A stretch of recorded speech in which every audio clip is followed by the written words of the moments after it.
அகழ்வாய்வுகள் இப்பொழுது எந்தெந்த இடங்கள்ல நடைபெற்று கொண்டிருக்கிறது அப்படின்றதையும் சொல்லியிருக்காங்க. ஸோ மொத்தம் 8 இடத்துல வந்து நடைபெற்றிருக்கு.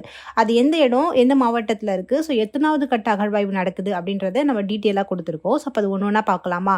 ஃபர்ஸ்ட்டு பாருங்க கீழடியில நடக்குது. ஸோ அது எங்க இருக்குன்னா சிவகங்கையில இருக்கு. ஸோ இங்க வந்து எத்தனாவது கட்ட அகழ்வாய்வு நடக்குதுன்னா 10ஆம் கட்ட அகழ்வாய்வு. அதே மாதிரி வெப்பங்கோட்டையில வந்து நடக்குது. ஸோ அது வந்து விருதுநகர்ல இருக்கு. இங்க வந்து 3ஆம் கட்ட அகழ்வாய்வு நடக்குது. ஸோ அடுத்து பாருங்க பொற்பனைக்கோட்டை இந்த இடத்துல நடக்குது. ஸோ இது வந்து புதுக்கோட்டையில் இருக்குது. இங்கே வந்து 2ஆம் கட்ட அகழ்வாய்வு நடக்குது. அடுத்து பாருங்க கீழ்நமண்டி இந்த இடத்துல நடக்குது. ஸோ இது வந்து திருவண்ணாமலையில் இருக்குது. இங்கே வந்து 2ஆம் கட்ட அகழ்வாய்வு நடக்குது. அடுத்து பாருங்க சொன்னனூரில் நடக்குது. ஸோ இங்கே வந்து இது எங்கே இருக்குது அப்படின்னு பார்த்தீங்கன்னா கிருஷ்ணகிரியில் இருக்குது. ஸோ இங்கே முதல் கட்ட அகழ்வாய்வு நடக்குது. ஸோ முதல் கட்ட இப்போ நம்ம கீழே பார்க்க போகிறது எல்லாமே முதல் கட்ட அகழ்வாய்வு தான். ஸோ அடுத்து பாருங்க மருங்கூர் அப்படின்ற இடத்துல நடக்குது. ஸோ இது வந்து கடலூரில் இருக்குது. இங்கேயும் முதல் கட்ட அகழ்வாய்வு தான். அடுத்து பாருங்க திருமாலாபுரம். ஸோ இதுலேயும் இது எங்கே இருக்குது அப்படின்னு பார்த்தீங்கன்னா தென்காசியில் இருக்குது. ஸோ இங்கேயும் முதல் கட்ட அகழ்வாய்வு தான்.